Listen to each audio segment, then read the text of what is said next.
redacción, teniendo un invitado de lujo, un gran amigo, pero sobre todo una persona que admiramos mucho por toda su lucha, Tus Fernández. Bienvenido. ¿Cómo te encuentras el día de hoy? Gracias, Esbelta. Pues de buenas. Hoy estoy de buenas. Hoy estás de buenas, mañana ¿cómo? Porque vamos a ver que estamos en un panorama poblano complejo y siempre Puebla da mucho de qué hablar. Y bueno, tenemos mucho interés de platicar contigo porque tú eres tanto, no solo alguien que ha trabajado en los medios, periodista, columnista también has, tu trabajo como rescatista y además como activista de la población LGBT, TTI, ACMAS, defensor de todos los derechos de todas las personas. Y pues tenemos mucho de qué conversar contigo porque pues estamos entrando en 2024 de muchos acontecimientos. Venimos de un 2023 de dolores, de crímenes fuertes, pero también de reevaluaciones de cómo debe entenderse este México frente a lo que continúa siendo un panorama complicado. Cuéntame, ¿cómo ves primero a grandes rasgos la perspectiva de este año que es además electoral y de mucha lucha social frente a cómo clausuramos un 2023? Pues mira, yo dije de buenas, pero en realidad sí hay una indignación. Hoy justamente nos despertamos con un nuevo crimen de odio, una mujer trans más asesinada en Ciudad de México, y hemos acumulado en estos pocos meses, desde la muerte de Osiel, del magistrado de Osiel Baena hasta ahorita, llevamos más o menos 8 muertes violentas de compañeros y compañeras y compañeras activistas. Entonces, ayer ocurrió una más y creo que a mí me despierta mucha indignación, pero sí creo que no se había visto una situación tan violenta desde hace muchos años contra los activistas, y es un buen momento como para posicionarnos y decir alto, ¿no? Ya basta, ¿qué está pasando? Nuestras vidas importan, y pues eso, ¿no? Tendríamos que estar como hablando de eso. El 2023 fue también un cierre muy fuerte. Creo que en lo personal, a mí como activista, como un defensor de derechos humanos, como una persona que ha defendido los derechos de la población LGBTI, sí me cimbró bastante el asesinato de Osiel, y menciono específicamente el de Osiel porque estaba yo entrando como en este proceso electoral, como participante en este proceso electoral, y la muerte del magistrado fue una red flag, ¿no? Así como una alerta que te dice algo está pasando, algo muy violento está pasando. Lo de Osiel tiene un trasfondo político, yo me atrevo a decir que tiene un trasfondo político, y te hace cuestionarte como ciudadana LGBTI que aspira a un cargo de elección popular, ¿cómo le vas a entrar? ¿No? Si le vas a entrar a esta violencia tan fuerte, y que además, como te digo, eso fue en meses pasados, en el cierre del 2023, pero ya estamos en 2024, estamos a mitades de enero, y los asesinatos y los transfeminicidios y los asesinatos en contra de personas LGBTI han continuado, ¿no? Entonces ahí hay un mensaje, creo que muy, muy fuerte, que nos hace reflexionar en qué barco nos estamos subiendo, ¿no? Claro, y bueno, creo que empecé como de 0 a 100 porque debí preguntarte un poquito para que nuestro público entienda cómo es el historial y por qué tú tienes una de las perspectivas más claras en Puebla y probablemente también a nivel nacional de cómo está este panorama, porque tú has estado en luchas desde hace años, desde hace tiempos tan sombríos por la inexistencia de marcos jurídicos para muchas cosas que hoy podemos trabajar, y te toca ver momentos de triunfos, pero también el año pasado, como lo dices, y ahorita mismo estamos entrando con momentos no de retroceso, sino más bien de embates, de una especie de contraataque de fuerzas reaccionarias contra los avances. ¿Quisieras contarnos un poquito primero para que la audiencia tenga claro, insisto, cuál es el panorama desde el que tú conoces esta lucha como una persona defensora de derechos? ¿Qué es, a grandes rasgos, sé que es una historia larga, ciertos momentos que han definido tu lucha en el estado de Puebla. Creo que el periodismo fue exactamente como, si no el momento, el espacio que definió mi lugar en la lucha. Yo empecé, no tengo muy claro cuándo empecé, pero sí recuerdo que mi jefe en aquel entonces, que también era integrante de la población LGBTI, trabajábamos en radio y nos mandó a cubrir, ¿no? Porque una de las, digamos, en aquel momento yo trabajaba en La Radiante, en el noticiero Revista 105 con Sergio Mastreta, y teníamos una libertad absoluta sobre la línea editorial, ¿no? Cada quien decidía sus temas y pues era muy social el asunto. Entonces me acuerdo que nos mandó a cubrir una de las primeras marchas LGBTI y salió de La Paz, de lo que hoy es Radio Oro, que ya también era Radio Oro, pues, pero sí, pero fue hace muchísimo tiempo y había unas como 3 camionetas, 3 pick-up muy viejitas, y había unas mujeres trans por ahí, pero no éramos más de 50 personas, y digo, éramos contando a quienes íbamos a cubrir, ¿no? Entonces yo creo que serían unas 20, había globos, lo recuerdo la verdad muy muy vagamente, y para mí fue como muy revelador en el sentido de, pues sí, se tiene que hablar, ¿no? Pero esta libertad que nos daba Darío para hablar de los temas, y Sergio también fue como muy, pues como un momento que marcó mi vida y mi lucha, ¿no? Y después he continuado en medios y afortunadamente he tenido esta oportunidad de seguir narrando como las luchas LGBTI en un principio, para después volverme como la parte activa, la que ya estaba dentro de las marchas, y la que ya estaba como tomando decisiones, y la que ya estaba siguiendo agendas y proponiendo temas. Y bueno, de ahí creo que vino un segundo momento, que fue de la discusión el asesinato de Agnes Torres, por supuesto, que fue como otro momento que nos cimbró muy fuerte a la comunidad aquí en Puebla, y que definió muchas cosas para el futuro, ¿no? Para el futuro de aquel momento, para el presente que estamos viviendo hoy, ¿no? De ahí vino la discusión del matrimonio igualitario, la aprobación del matrimonio entre personas del mismo sexo en la Ciudad de México, y como esta ruta crítica que debíamos seguir para consolidar el matrimonio entre personas del mismo sexo en los diferentes estados, y una discusión súper ríspida entre diferentes activistas de si era necesario o no era necesario. Y era necesario no porque nos quisiéramos casar, sino porque era como el derecho clave o el derecho coyuntural que iba a permitir abrir muchas otras puertas para el resto de los derechos, ¿no? Y ese fue otro, y por supuesto Ley Agnes, ¿no? Que vino casi 10 años después de que asesinaron a Agnes. Una lucha muy fuerte que dimos, de mucha resistencia, de muchos tropiezos, de mucho estancamiento,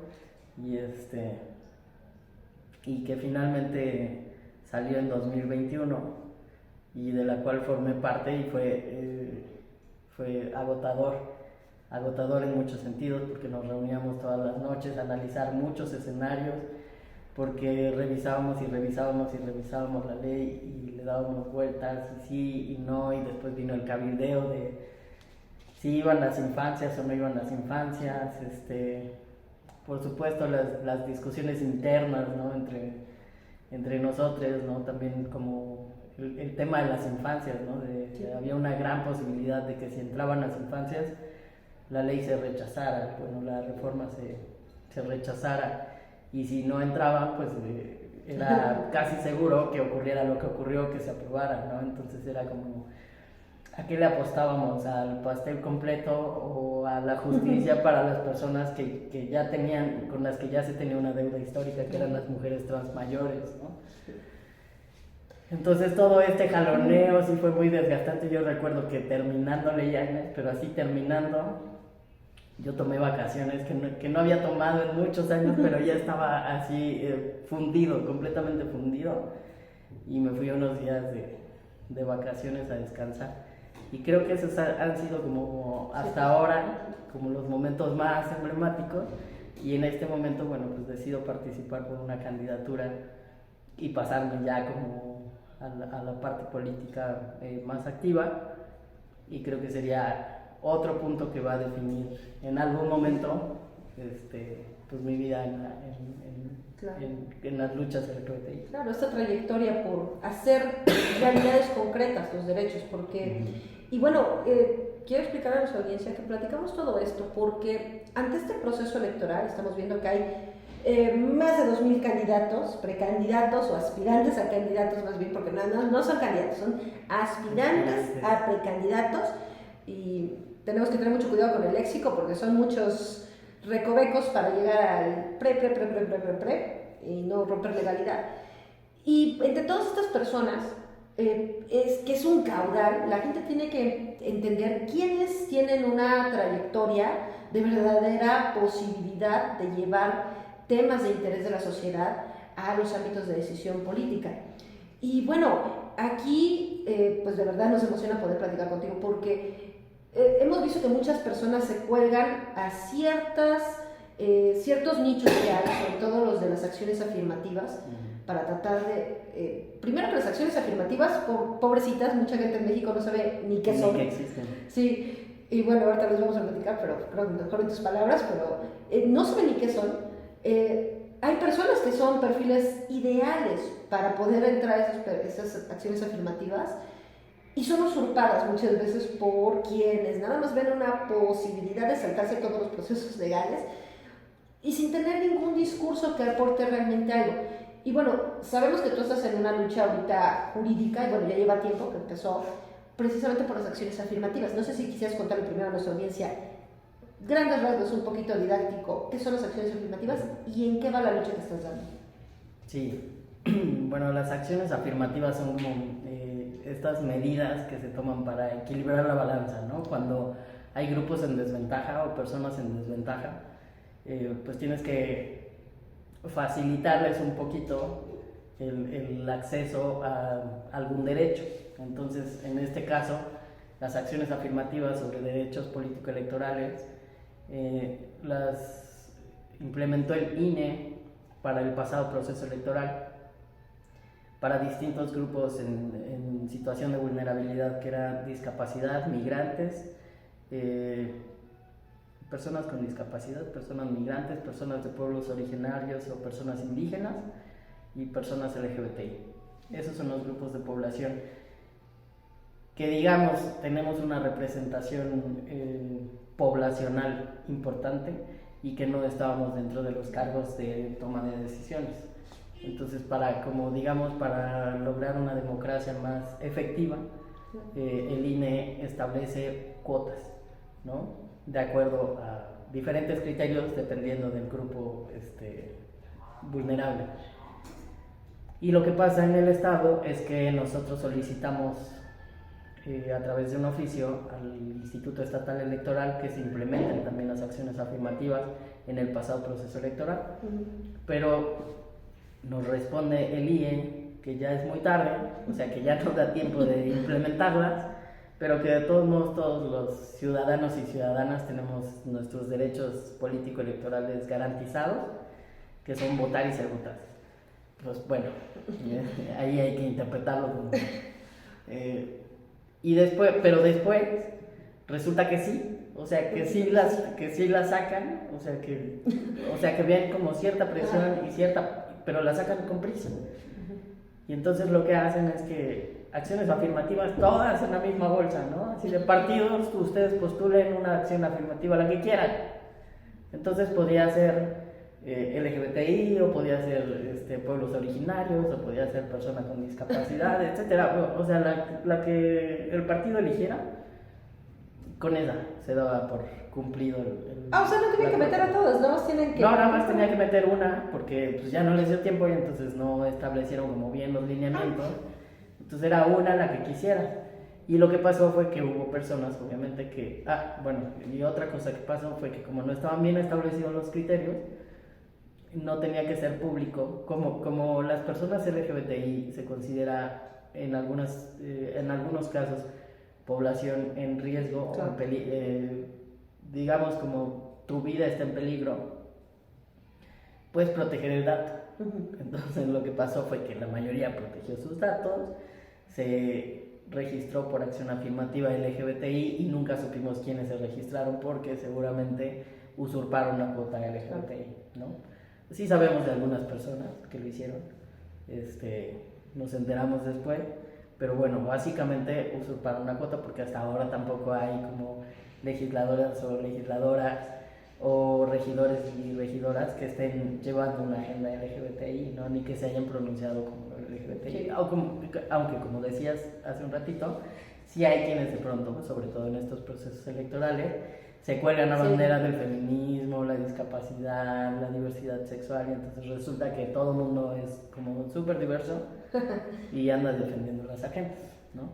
Pero bueno, pasando ya a este proceso electoral, en este proceso electoral nos pusimos las pilas desde antes y volvimos a hacer esta solicitud y el IE ya lo tenía como muy claro, entonces también el IE hizo sus propias consultas y pero igual los resultados no fueron como los esperados, ¿no?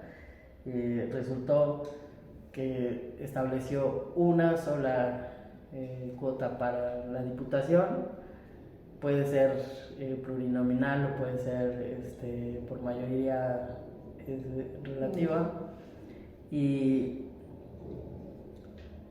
además una sola para los 217 municipios que hay en Puebla. Entonces evidentemente pues es insuficiente, no se alcanza una representatividad real ni efectiva, porque además se estipula que debe estar inscrita en las primeras 8 posiciones, lo que es muy difícil de alcanzar, o sea, sería prácticamente imposible de alcanzar que entre dentro de las primeras 8 posiciones. Pero bueno, lo que hicimos entonces fue impugnar las acciones afirmativas. Tenemos un proceso de impugnación ante el resultado del IE por considerarlas insuficientes. Entonces estamos solicitando que se amplíen. Y hay también, y ese es el origen, que además debió haberlo mencionado al principio, ¿no? El origen es que el Congreso nunca las legisló, porque el Congreso debió haber establecido todas estas cuotas para los grupos en situación de vulnerabilidad desde el principio, pero el Congreso está en omisión, esta legislatura está en omisión. Entonces hay un juicio también abierto que puso un servidor en contra del Congreso por no haber garantizado la participación de estos grupos. Entonces se resolverá en breve, ya no creo que falten muchos días para que se resuelva, ya sabremos entonces cuál será el resultado. Y es muy interesante porque, fíjate, recordamos que tan solo el año pasado, más o menos a finales de noviembre, hasta con bombo y platillo puso el Congreso su comunicado de que ya había aprobado la posibilidad de diputados migrantes, por ejemplo, que es una de las poblaciones con acciones afirmativas, y como que estaba queriendo seccionar, así como que unos cuantos iban a tener diputado y ponerlo como si hubieran sido propuestas propias, pero además no están estructurados como, o sea, sí está diciendo que tiene que haber, por ejemplo, diputado migrante, pero no está hablando de que hay muchas acciones afirmativas sobre las que tiene adeudos. No sé si es porque quieran lucirse, que van a traer pedacito por pedacito, o será que, bueno, pero mira, aunque lo hicieran, el proceso electoral ya empezó, ¿no? Entonces vamos tarde a este asunto, porque hubimos quienes, dependiendo del partido, tuvimos que registrarnos muchísimo antes y ya no hay posibilidad de que estas personas puedan registrarse extemporáneamente. Entonces quien se registró y ya irá la competencia. Quienes no, pues tendrán que esperar al próximo proceso electoral. Pero en esta solicitud que yo hice también al Congreso, solicitud recordatorio de no has legislado, pues la respuesta es así como, sí, lo vamos a considerar, ¿no? Así de, sí, gracias por recordarnos, sí lo vamos a tener en cuenta. pero no lo han hecho, ¿no? La realidad es que no lo han hecho. Hoy inicia el segundo periodo Sí. de sesiones ordinario del tercer año, el segundo periodo, es decir, hasta aquí llegamos y lo que se haya metido se metió y lo que no. Entonces, pues yo la verdad veo complicado que a estas alturas vayan a avanzar en ese tema. No, y casi tenemos que pedirle a la ciudadanía que se formen para decirle al Congreso dónde está mi tema urgente que estaba formado desde hace meses y que no han tocado, o si no es que hace años. Pero bueno, creo que ese tipo de retrasos, o más bien de indiferencia ante lo que son necesidades reales para la población, son parte de lo que obliga a ver por qué tienen que haber personas adecuadas en estas posibles postulaciones a cargos públicos. En tu caso es una aspiración a la precandidatura, o sea, de nuevo el por el caso de Morena. Me llama la atención porque Morena es un partido que todos sabemos, es un discurso de izquierdas, es un discurso progresista, pero también sabemos que en realidad todavía en casi todos los partidos del país hay unos machismos brutales, unas formas de discriminación muy intensas y mucha gente que de verdad parece desconcertante la posibilidad. O sea, hemos visto que por ahí hay morenistas que parecen casi neofascistas, están medio confundidos, luego parecen panistas y luego que además están metiendo pristas y panistas. No sé tú cómo ves las posibilidades realmente de que, o sea, ves una buena expectativa para las personas que son de la lucha social, como es tu caso, para que de verdad tengan espacio en Morena, o más bien en Morena todavía están como que ya colándose los de banderas muy vistosas, pero muy poca sustancia. Pues yo soy muy optimista. Creo que los estatutos de Morena también brindan un poco esta situación en cuestión de la diversidad sexual, porque desde su origen Morena contempla a la diversidad sexual, su protección, la defensa de sus derechos, y es algo que no tienen los otros partidos, ¿no? Morena tiene una secretaría de diversidad sexual al mismo nivel del resto de las secretarías, o sea, no es una dirección, no es un departamento, no es una secretaría que está al mismo nivel de las otras secretarías. Por supuesto, como en toda institución, en todo movimiento social conformado por personas, las personas son o somos quienes de repente fallamos en ciertos, no sé, ¿cómo decirlo? En ciertas circunstancias, en ciertos momentos. Pues somos un movimiento diverso, un movimiento enorme, entonces sería como demasiado idealista pensar que no hay machismo, que no hay conservadurismo, que no hay, pero finalmente es la izquierda, ¿no? Y lo que representa la izquierda es esta apertura para la representación de todos los grupos, este movimiento que viene desde abajo, ¿no? De los que vienen desde abajo, de quienes venimos desde abajo, de quienes somos desconocidos, de quienes somos diferentes, y tendrá que irse alineando incluso quien va entrando, ¿no? O bueno, eso es lo que yo espero que ocurra, ¿no? Claro. Que siendo el movimiento también más grande de América Latina, logre justamente eso, ¿no? Decir, a ver, o sea, yo sé que tú eres nuevo, vienes llegando, tenemos las puertas abiertas, pero aquí es la izquierda, y la izquierda es esto, ¿no? Y quienes tenemos que modificar y tenemos que transformar, porque además es parte del eslogan, ¿no? La transformación. Claro. Quienes tenemos que transformar la política y la forma de hacer la política, pues estamos acá. Entonces, creo que es complicado, pero te repito, yo soy optimista, y tan optimista, bueno, no tan optimista, sino tan realista soy que Morena, por ejemplo, desde su registro, en el momento en que tú te apuntas para lo que sea, te viene la casilla de si perteneces a algún grupo en situación de vulnerabilidad, porque desde el principio se toman en cuenta, ¿no? Entonces creo que eso sí es muy importante destacar. Pero ya lo decía Ana Francis Moore también hace una semana, ¿no? Por supuesto que hay machismo, por supuesto que la regamos, por supuesto, pero hay es el partido que está como del lado de la decencia, ¿no? O que hay una intención por lo menos de irse al lado de la decencia y ser lo más plural posible. Claro, y bueno, esto es muy importante porque, vaya, el punto que dijiste de ese movimiento más grande de Latinoamérica realmente lo es, o sea, es el más exitoso. Estamos viendo muchos embates de la derecha que está golpeando muy duro a países que tienen incluso una tradición más larga que la de México en la lucha de izquierda abierta. O bueno, no más grande, más bien que no se interrumpió tanto, porque nosotros tuvimos un largo periodo de silencios, que realmente es en este nuevo milenio que había chispatitos ahí en los 90, pero realmente fue hasta este milenio que se logró y ya luego por fin tener este movimiento, pero no lo están teniendo otros países. Y a veces esa incongruencia que creo que a muchos no les ha entrado, que tienen que definirse muy marcadamente contra esos discursos conservadores, esos discursos de odio.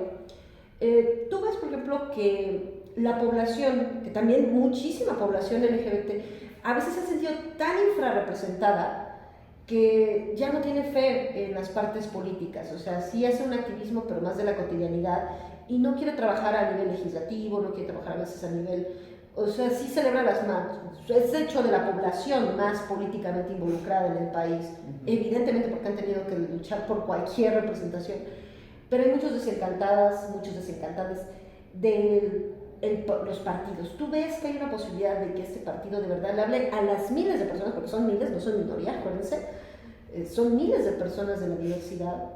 ¿Crees que va a haber este gancho, que esta población se va a sentir representada por Morena en estas próximas elecciones? Híjole, yo espero que sí, por favor, y que se inspiren y que se motiven.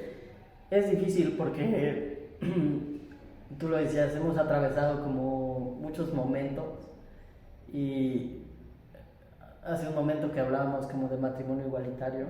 Cuando se logró el matrimonio igualitario, entramos como en una zona de confort, ¿no? Y fue así como, ya lo logramos, y nos tiramos a descansar, y muchos como que soltamos los temas políticos y la incidencia política, y así, mira, ¡fum! O sea, fue no solo un estancamiento, sino fue un retroceso. Y abandonamos las luchas por un buen rato. Cuesta mucho trabajo remontar, muchísimo trabajo, porque es mucho esfuerzo, es ir a contracorriente todo el tiempo. Y de pronto nos dimos cuenta del error que había sido como entrar en esta zona de confort, y empezamos a remontar. Pero en lo que nosotros remontamos llega la derecha también, ¿no? Y llegan estos embates, y llegan con recursos, y llegan con movilización, y llegan con organización, y llegan con lo que nosotros no tenemos, ¿no? Con esta parte de justamente de los recursos para la organización. Creo que de ahí hemos aprendido y nos hemos politizado más. Pero ciertamente también ha sido muy difícil, y pues eso ha generado también mucha desmotivación muchas veces, ¿no? Y mucho cansancio, mucho agotamiento. O sea, yo te digo que yo tengo 20 años y a veces digo, ya no quiero, así de ya basta, ¿no? Muchas veces nos cuestionamos también entre quienes hemos sido organizadores o hemos encabezado luchas. Es así como, ¿qué onda? Organizamos una movilización y es así de, no, ya, que lo organicen otras personas, ¿no? Porque sí hay un agotamiento. Es real entre el discurso de odio, los pocos resultados, la dificultad de movilización y la dificultad de recursos, y la despolitización que, pues sobre todo la gente, no de nuestra generación, bueno, yo tengo 44 años, yo creo que hay un colchoncito después de mi generación, o una generación más joven a la mía, que le valió sombrilla la incidencia política, y después ya hay otra generación que viene ya con derechos adquiridos, o sea, que ya tuvo resultados de las generaciones anteriores, y entonces se vuelve a politizar con una movilización distinta. Y yo tengo la esperanza de que sean esas generaciones, estas últimas, que se vuelven a politizar, quienes retomen los movimientos y quienes retomen las luchas. y quienes ya están como en edad de votar y quienes empiezan otra vez a observar los perfiles y empiezan como a generarles simpatía o sensibilidad o alguna esperanza, porque también es eso, necesitamos esperanza. Claro. Eso no ha ocurrido, como tú dices, hemos fallado y nos han fallado muchísimas veces, sobre todo nos han fallado porque nosotros casi no hemos tenido acceso a los cargos de poder, ¿no? Y si los tenemos, los tenemos de manera muy reciente y de manera muy limitada. Pero siempre hemos dependido de terceras personas, de aliados y aliadas que quieran entrarle a alguna lucha con nosotros, que digan, pues sí, órale, yo subo la iniciativa. No ha habido en realidad como personas LGBTI ahí. Y pues sí, eso genera ese cierto letargo y esa cierta... no se me fue la palabra, pero Sí, esa articulación de que tiene que luchar. Pero pues ya, te digo, yo espero que estas nuevas generaciones que yo veo ya como más politizadas y más centradas y con una dinámica mucho más fuerte, pues tengan ese empuje y crean y se inspiren y vengan a retomar la lucha, ¿no? Claro, y bueno, podríamos continuar muchísimo, pero no queremos quitarles más tiempo porque tienes una gira básicamente por exponer el tema y ojalá y sea muy intenso porque de verdad que se necesita mucho espacio para hablar esas cosas. En esto que acabas de decir, creo que también hay un punto muy importante que no quisiera que no tocáramos, que es el de estas nuevas generaciones que vienen más politizadas también tienen nuevos desafíos porque tienen que luchar contra la despolitización de las generaciones anteriores, contra las falsas políticas que vienen ofertadas para tratar de cautivar su voto. Y también tienen que luchar contra la trivialización de la batalla misma, porque hay, por ejemplo, a mí me sorprende cuántas personas dicen, jóvenes, como, uy, Samuel García es lo nuevo. Digo, perdón, pero yo lo veo como una calca, también llevo casi 20 años de luchas sociales, digo, yo lo veo como nada más el acumulco de nueva generación, o sea, a mí me parece Peña Nieto más efectivo, nada más con más estrategia, pero realmente vemos el reciclaje de muchas estrategias viejas y tienen que luchar contra deslumbrarse por lo que no son verdaderas políticas. Y hay una parte que ha sido muy importante, por ejemplo, han sido casi siempre aliadas, o más bien aliados y aliadas, porque han sido personas fuera de la diversidad, que se han sumado, han suscrito y qué bueno. Y a veces hay quienes dicen, no, pues ya tienes a alguien que te representó ahí, entonces no necesitas tener estas acciones afirmativas. Y ya conseguiste tus derechos, ya están conquistados, entonces no necesitas meterte más, pues ya, ¿qué más quieres? Ya tienes matrimonio, ya tienes posibilidades de votar, entonces ya no se necesita nada. Vienen esos discursos y hay algunas personas que sí se deslumbran, incluso jóvenes lamentablemente, por ese tipo de propuestas, que no entienden que se necesita la representación directa. Y una representación directa además culta, que conozca todos estos recovecos de la historia que han tenido que pasar para llegar aquí y que conozca también todas estas trampas sistémicas. Y no sé si ahí tú consideras que tenemos un sistema, o bueno, más que un sistema, más bien una sociedad poblana capaz de entrar al ruedo de ese desafío, de visualizar quiénes son las verdaderas personas que han estado en esta lucha. Y no nada más ahorita, sino cuando era difícil, cuando por ejemplo teníamos a Moreno Valle que encarcelaba gente, que eran legislaturas panistas, que bueno, esta morenista se ve luego... Por poco y me toca, pero me salvé. Bueno, y eso también, o sea, tú fuiste parte de...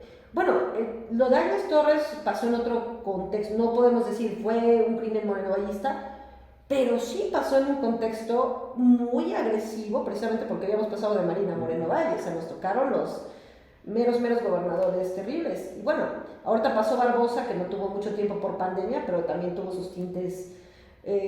bueno, él quería hacer, ¿no? Pues, sí, su resistencia, ¿no? Sí, entonces... Pero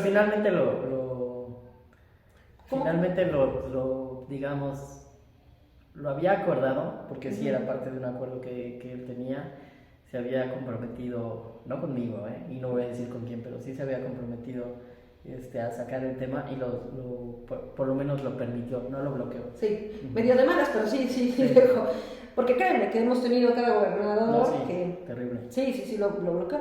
Entonces, digamos, tú consideras aquí que hay la posibilidad, y si no, ¿qué llamado harías para que se entienda quiénes de verdad están en esto? No nada más quienes se paran y se ven llamatives, sino quienes con sustancia y con todo, y con lo que cuesta, que literalmente no es figurativo, sangre, sudor y lágrimas, ha sido de verdad está trágico y a veces muy feliz y muy exitoso.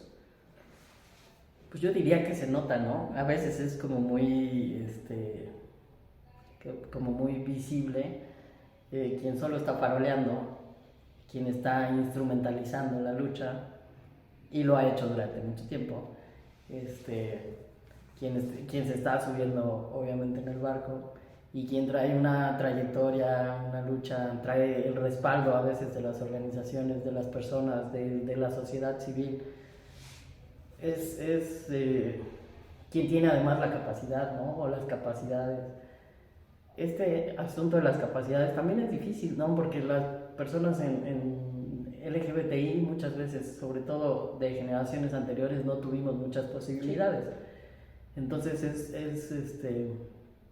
es complicado, pero es justamente por eso que debemos estar ahí para poder garantizar que las generaciones que vienen y que incluso las que ya pasaron o que con quienes tenemos una deuda desarrollen estas capacidades y tengan una protección. Por eso debemos estar o sea, no es que ya tengamos todos los derechos, o sea, hay derechos que nos faltan, hay condiciones de vida que nos falta alcanzar. Sí tenemos el derecho a la identidad, sí tenemos el derecho al matrimonio, sí tenemos ya el asunto de las terapias de conversión eliminadas. Sí, eliminada, pero nuestra calidad de vida es terrible, ¿no? Nuestra calidad de vida como personas es terrible, no tenemos acceso a la salud integral, pues nos corren de nuestras casas y no tenemos acceso a la vivienda, no tenemos acceso a la educación porque también nos discriminan y nos corren de las escuelas y sufrimos bullying. Entonces todas esas cosas que a veces no alcanzamos a ver y que son condiciones de vida mínimas, básicas, son las que tenemos que garantizar. Y ahí es donde también se nota quiénes son los perfiles que están como buscando, instrumentalizando a veces a las poblaciones LGBTI. No tenemos que estar buscando tampoco como leyes punitivistas que castiguen y castiguen y castiguen si no tenemos resuelto lo anterior. O sea, sí lo podemos hacer y sí lo debemos hacer porque además, repito, es una cuestión de calidad de vida, pero tenemos que ocuparnos también de las deudas que tenemos con las poblaciones LGBTI. Hay muchas gentes que van a usurpar las cuotas, hay muchas personas también que se van a vender como si fueran la solución, pero hay que poner mucha atención a las agendas que van a impulsar, a la trayectoria que tienen, a cómo se han comportado también históricamente, porque hay personas que violentan a otras personas LGBTI y también ahí hay una clave, ¿no? Como para distinguir.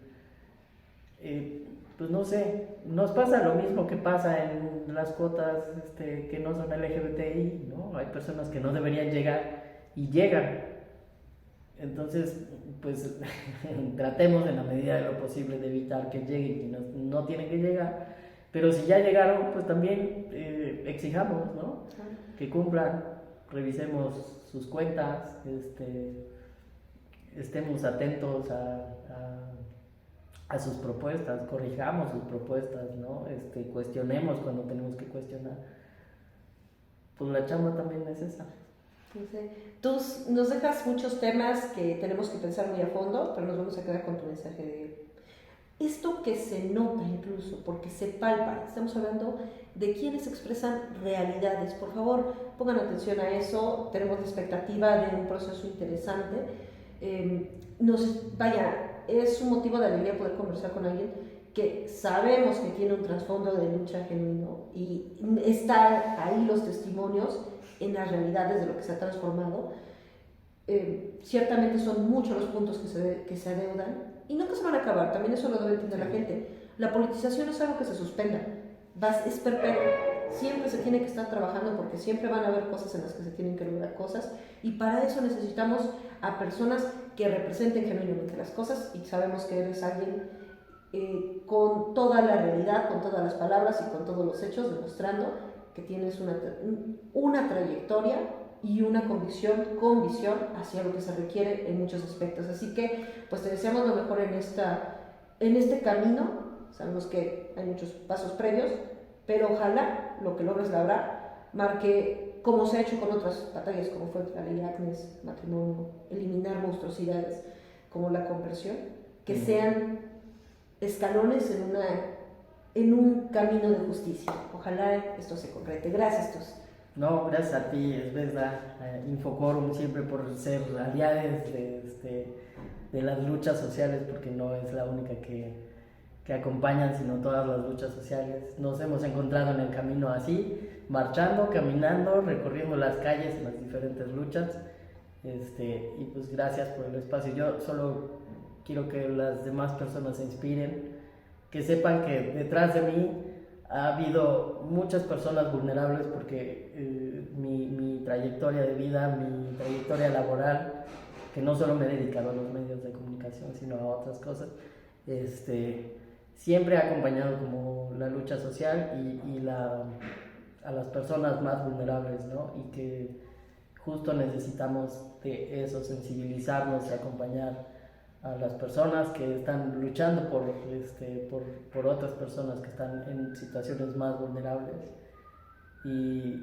saber que tenemos un futuro mucho más habitable, ¿no? Que hay esperanza.